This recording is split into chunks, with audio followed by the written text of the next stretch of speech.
Dans cette vidéo YouTube, je vais t'expliquer pourquoi le son, c'est quelque chose à ne surtout pas négliger dans tes vidéos de coiffure.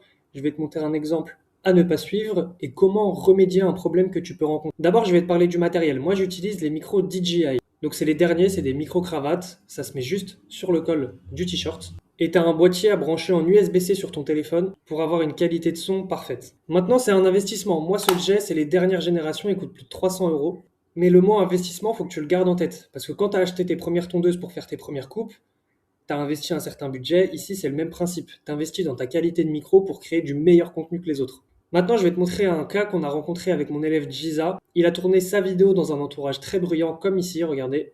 J'aimerais faire une buzz cut. Ouais, parce que mauvaise expérience à Sydney. Donc il y a du bruit derrière, il y a des bruits de fond, c'est pas un endroit calme, ça résonne, donc très très compliqué d'avoir un beau résultat avec ça. Mais il y a toujours des solutions. Tu as le dictaphone de l'iPhone qui fonctionne très bien. Si tu as des micros filaires avec le petit micro intégré, ça fonctionne également parfaitement. Et le son, c'est ce qui va faire que les gens scrollent ou non. S'ils arrivent sur une vidéo et que la qualité du micro est dégueu, eh ben, ils vont scroller directement, ils vont pas se prendre la tête. Si c'est désagréable pour le spectateur, il va swiper directement. Maintenant, ce qu'on a fait avec mon élève Giza, du coup, sur cette vidéo aussi, il était au même endroit, il y avait une qualité audio très médiocre. Et ben, je lui ai fait refaire des voix off. Donc des voix off, c'est quand tu enregistres ta voix sur ton micro de l'iPhone après avoir tourné la vidéo.